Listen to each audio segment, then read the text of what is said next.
ini baru aja jadwal udah ada dengan berita, iya loh, udah ada loh pemirsa yang ternyata mendapatkan undangan 3 bukber bahkan sebelum diumumkan kita mulai puasanya tuh kapan. Jadi ini aduh sesuatu yang pastinya ditunggu-tunggu sama semua orang yang menjalankan ibadah puasa ya kan. Banyak juga hal-hal lain tradisi-tradisinya, tapi yang terpenting seperti menyiapkan diri kita ya. Betul. Niatnya ya kan. Iya, karena pada akhirnya memang yang utama itu adalah ibadahnya. Jangankan mungkin jadwal buka bersama ya, mungkin juga sudah ada menyiapkan outfit buka bersamanya dan juga untuk Idul Fitri udah ada mungkin outfitnya ya. Karena juga kemarin banyak sekali juga yang sudah mempersiapkan mungkin sembako untuk juga menghadapi bulan puasa, dan juga mungkin orang-orang yang berdagang gitu kan juga udah pasti nyetok nih. Betul sekali. Tapi kembali ke masalah sejarah makam tadi ya, kita juga akan melihat ini perjalanan Cahya Kamila yang datang ke makam sang ibunda tercinta untuk nyekar di makam almarhumah Nani Wijaya di Sentul pada hari Senin 20 Maret kemarin. Dan semakin sedih tentunya ya, karena ini akan menjadi bulan puasa pertamanya tanpa kehadiran sang bunda. Iya, dan mungkin juga kalau kita melihat kembali juga hari ini merupakan tepat 5 hari gitu ya pasca almarhumah Nani Wijaya meninggalkan kita semua. Tapi juga banyak sekali cerita yang mengharukan yang ditinggalkan oleh Cahya Kamila yang merupakan putri dari Nani Wijaya yang sempat mengantarkan sang ibunda juga ya ke momen-momen terakhirnya. Kita akan melihat dalam tayangan yang berikut ini. Ramadan segera datang dengan gemanya yang khas. Umat muslim di berbagai belahan bumi siap menyambutnya penuh kegembiraan. Sebab gembira saja sudah merupakan pahala. Persisnya, 2 hari lagi, umat Islam akan mulai menjalani ibadah puasa, menahan lapar sejak terbit matahari hingga senja berlalu. Banyak orang berbenah, dan suasana pun berubah. Demikian pula tradisi nyekar makam yang sempat terhalang pandemi, perlahan kembali dilakukan masyarakat di berbagai tempat pemakaman umum, tak terkecuali di TPU Jeruk Purut, Jakarta Selatan, seperti yang terekam kamera insert berikut ini.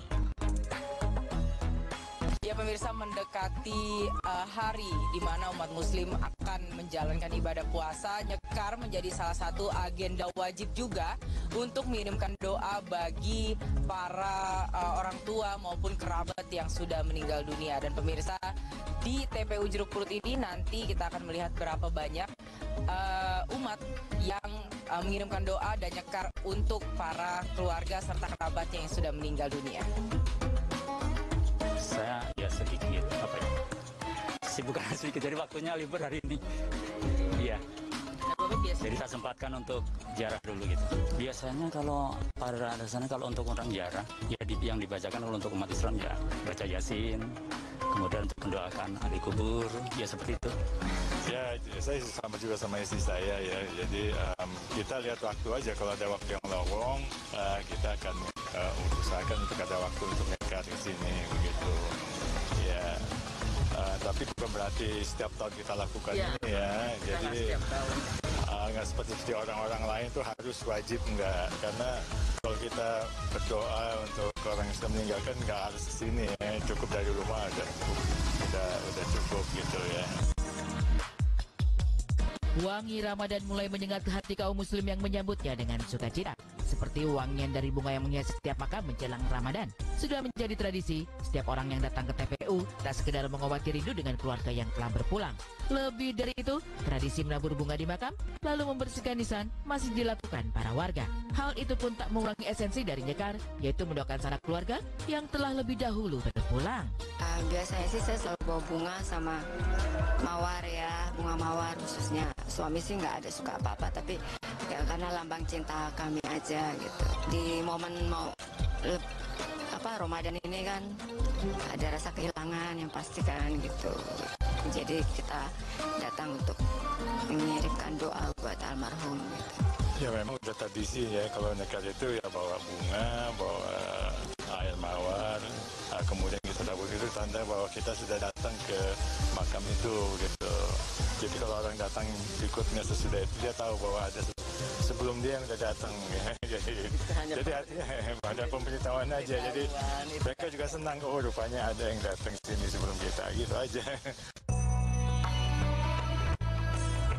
Di tanah air, nyekar makam bukan sekedar kebiasaan masyarakat jelang memasuki bulan suci Ramadan. Tradisi ini juga telah dilakukan turun-temurun.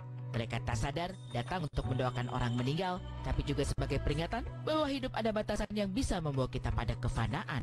Sementara dalam keyakinan Muslim, berziarah ke makam jelang Ramadan sudah menjadi sunnah, seperti yang dikatakan bahkan menurut Kiai Haji Wahab Dasuki. Lantas seperti apa juga pandangan masyarakat mengenai hal ini? Semua berziarah kubur itu hukumnya sunnah. Tidak ada berziarah itu bukan merupakan hal yang diwajibkan. Tetapi di Indonesia sudah menjadi tradisi menjelang datangnya bulan suci Ramadan, kaum muslimin muslimat itu berdatang berziarah ke kubur orang tuanya, terutama di masyarakat Betawi dan wilayah Jawa ya. Nah, mungkin hampir di seluruh Nusantara sudah menjadi tradisi. Tradisi itu sesuai dengan perintah para wali-wali songo terdahulu bahwa bulan Syaban ini disebut dengan bulan Roah.